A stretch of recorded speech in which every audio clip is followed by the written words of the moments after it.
Hello friends, welcome to our channel. आपने देखा ही होगा आज भी मार्केट में 0.77% का फॉल है और ब्रॉडर मार्केट में काफी सारी प्रॉफिट बुकिंग भी हुई है। ऐसे में काफी सारे लोग डिसहार्टन हो रहे होंगे, बहुत लोग सोच रहे होंगे कि हमने मार्केट में इन्वेस्ट ही क्यों किया। तो देखिए, ऐसे मार्केट में हमें क्या करना है। ऐसे मार्केट में सबसे पहला बात, हम अपना पोजीशन को लाइट रखेंगे।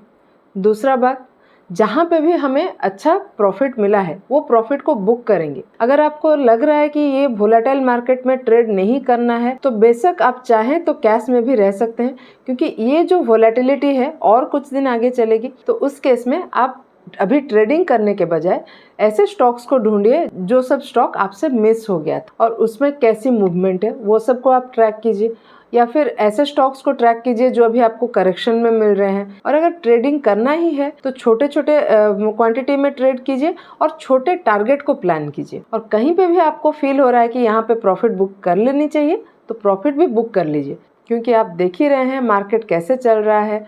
तो ये सब स्टेप्स फॉलो करके आप अपने कैपिटल को भी प्रिजर्व कर सकते हैं और कहीं पे अगर आपको अच्छा अपॉर्चुनिटी दिख रहा है तो आप उस समय ट्रेड भी कर सकते हैं। तो चलिए अभी देख लेते हैं कुछ स्टॉक्स के अपडेट। पहला है ग्राइंडवेल नॉर्टन। ये स्टॉक को हमने कल ही डिस्कस किया था और ये स्टॉक में आज अपमूव भी आया था और हमारा बाइंग पॉइंट से स्टॉक में 5% का अपमूव भी मिला है। तो जिन्होंने भी प्रॉफिट बुक कर लिया है, वेल एंड गुड। लेकिन मार्केट में थोड़ी प्रॉफिट बुकिंग भी हो गई है। स्टॉक अभी रिटेस्ट के लेवल के आसपास है।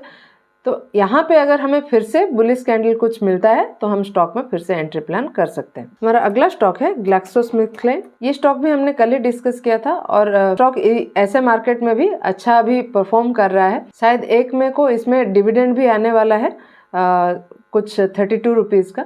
तो ये स्टॉक को हम अभी होल्ड कर रहे हैं। नेक्स्ट स्टॉक है हेरिटेज फूड्स। ये स्टॉक को हमने 10 मई को डिस्कस किया था इस कैंडल पे और ये हमारा उस हफ्ते का स्टॉक ऑफ द वीक भी था। तो ये स्टॉक में अगले ही दिन 365 के लेवल पे हमारा पहला टारगेट अचीव हो गया था, लेकिन स्टॉक में उसके बाद थोड़ी सी प्रॉफिट बुकिंग भी हुई थी और स्टॉक इसी लेवल पे कंसोलिडेट कर रहा था। अभी फिर से स्टॉक में एक बढ़िया अपमूव मिला है और हमारे बाइंग लेवल से स्टॉक में ऑलमोस्ट 20% का मूव आ गया है। अभी स्टॉक हमारे दूसरे टारगेट से 10-11% दूर है। देखते हैं अभी ऐसे मार्केट में क्या होता है। अगला स्टॉक है ईस्टजेट। ये स्टॉक को हमने 24 मई को डिस्कस किया था और ये स्टॉक में हमारा हाई ब्रेक पे एंट्री करने का प्लान था, लेकिन छोटा क्वांटिटी में। लेकिन अगले ही दिन स्टॉक गैप अप होके खुला था, तुरंत ही इसमें प्रॉफिट बुकिंग आई थी।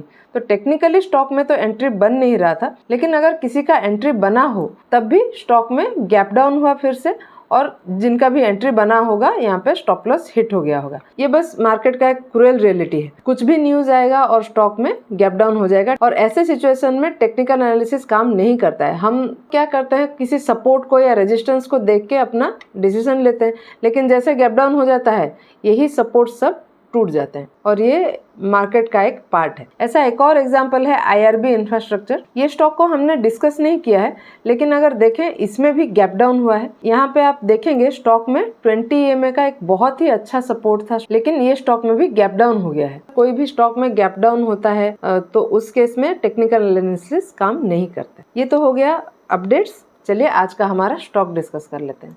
पहला स्टॉक है इमामी। अभी हम स्टॉक के डेली टाइम फ्रेम में है और आप देख सकते हैं स्टॉक काफी समय से इस जोन में कंसोलिडेट कर रहा था और यहाँ पे 580 से 585 के लेवल पे अगर मैं एक जोन ड्रॉ करूं, इस जोन को स्टॉक एक रेजिस्टेंस की तरह ले रहा था और यहाँ पे काफी बार स्टॉक ने इसको रेजिस्टेंस लिया है। यहाँ पे भी एक बार कोशिश किया था स्टॉक ने ये रेजिस्टेंस को ब्रेकआउट करने का, लेकिन यहाँ भी नहीं कर पाया था और फिर से कंसोलिडेशन के बाद फाइनली आज स्टॉक में इस जोन से ब्रेकआउट हुआ है। अगर हम यहाँ पे नोटिस करें तो एक बहुत ही स्ट्रॉन्ग कैंडल के साथ ब्रेकआउट हुआ है और आज का वॉल्यूम भी बहुत अच्छा था। और अगर हम नोटिस करेंगे पहली बार स्टॉक में इतना बड़ा वॉल्यूम आया है और RSI भी जो 60 से नीचे चला गया था अभी ऑलमोस्ट 75 के आसपास चल रहा है। और अगर यहाँ पे मैं 20 डे EMA प्लॉट करूँ तो आप देख सकते हैं स्टॉक में 20 डे EMA का सपोर्ट भी मिल रहा है।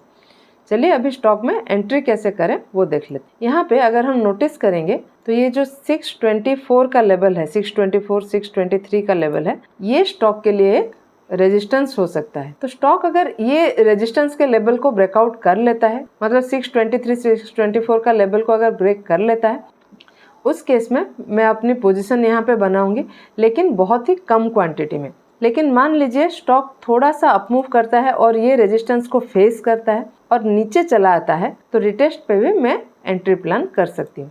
तो अगर रिटेस्ट पे एंट्री बनेगा उस केस में जो भी स्विंग लो मिलेगा उससे नीचे मैं अपना स्टॉप लॉस प्लान करूँगी और उस केस में 621 के लेवल पे मेरा पहला टारगेट हो जाएगा। ये 623 का लेवल अगर अचीव हो जाता है तो एक और टारगेट के लिए हम प्लान कर सकते हैं। उसके लिए हमको वीकली टाइम फ्रेम में जाना होगा। तो 686 के लेवल पे हमारे लिए एक और टारगेट बन सकता है। चलिए अभी देखते हैं हमारा अगला स्टॉक। हमारा अगला स्टॉक है लोधा यानी मैक्रोटेक डेवलपर्स। अभी हम स्टॉक के वीकली टाइम फ्रेम में है और आप देख सकते हैं स्टॉक एक बहुत ही बढ़िया अपमूव में है और अपने ऑल टाइम हाई के आसपास ट्रेड कर रहा है। चलिए स्टॉक को अभी डेली टाइम फ्रेम में देख लेते हैं। यहाँ पे हम देख सकते हैं स्टॉक ने जो अपना अपमूव किया था उसके बाद इस जोन में कंसोलिडेट कर रहा था। देखिए मैं ये जोन ड्रॉ कर रही हूँ। स्टॉक ये जो जोन है इसमें कंसोलिडेट कर रहा था और स्टॉक में इस जोन से ब्रेकआउट होने के बाद स्टॉक अभी 1280 के लेवल पे फिर से रिटेस्ट कर रहा है। चलिए ये जोन को अभी हटा देते हैं और स्टॉक को देख लेते हैं अच्छे से। यहाँ पे अगर मैं 20 डे EMA प्लॉट करूँ तो आप देख सकते हैं स्टॉक 20 डे EMA के ऊपर सपोर्ट ले रहा है और हम देख सकते हैं RSI 60 से सपोर्ट लेके ऊपर चल रहा है। तो स्टॉक में अभी रिटेस्ट हो रहा है। तो अगर ये हाई ब्रेक होता है 1338 के लेवल का तो मैं स्टॉक में एंट्री प्लान करूँगी।